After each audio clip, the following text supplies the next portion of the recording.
Pyetja e Alaudinit ra qetë, por me peshë, si një gur i hedhur në ujë të qetë, a do jeni bashkë jashtë? Për një moment, askush nuk foli. Ishte ajo lloj heshtjeje që nuk është bosh, por e mbushur me mendime të pathëna, me mundësi që nuk u realizuan kurrë. Pastaj zëri u ngrit, jo me siguri absolute, por me sinqeritet, pse jo, u tha më në fund. Për gjëra të bukura. Nuk ishte një premtim. Nuk ishte as një deklaratë e fortë. Ishte më shumë një derë e lënë paksa hapur, një mundësi që nuk mohoi, por as nuk imponoi.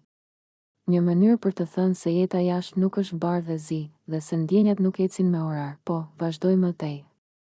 Kemi njohur njerëz. Kemi folur. Kemi ndarë mendime, emocione, çaste.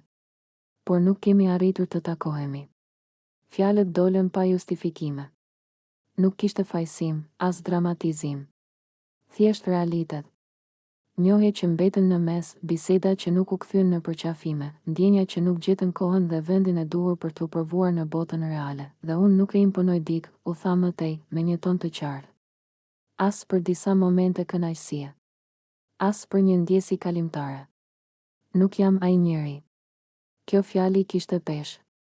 Sepse në një botë ku shumë gjëra bëhen shpejt, ku lidhjet nganjëherë krijohen vetëm për të mbushur boshllëqe, ky qëndrim ishte i ndryshëm. Ishte një refuzim i presionit. I nxitimit, i nevojës për të pasur diçka me çdo kusht, nëse do ishim takuar atëherë, u tha me një frymëmarrje të thellë, ndoshta nuk do ishim sot këtu. Kjo fjali i ndryshoi të gjitha. Nuk ishte pendes, por as indiferencë. Ishte një reflektim i qetë, i pjekur. Sepse ndonjëherë, pikërisht fakti që dy njerëz nuk u takuan në kohën e gabuar, i sjell ata më vonë në një vend ku janë më të sinqertë, më të vetëdijshëm, më të vërtetë. Tani, vazhdoi zëri, jemi këtu. Jo sepse duhej të ndodhte patjetër, por sepse kështu erdhi rruga. Dhe unë nuk e shoh këtë si humbje. Alaudini dëgjonte me vëmendje. Nuk ndërhyri. E la rrëfimin të rrithte. Sepse ishte nga ato momente kur pyetja ka marrë përgjigjen e vet, edhe pa u mbyllur me një po ose jo, nuk dua të ndërtoj diçka mbi detyrim, u tha në fund. As mbi frikën se mos mbetemi vetëm. Nëse do të jemi bashkë jashtë, do të jemi sepse kemi zgjedhur njëri tjetrin, jo sepse na e imponoi momenti.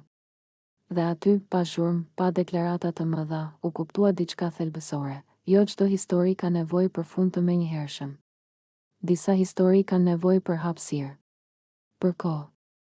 Për distancë që i bën më të ndershme, në atë çast, pse jo nuk ishte një premtim bosh. Ishte një mundësi e pastër. Dhe ndoshta, pikërisht kjo e bënte më të bukur.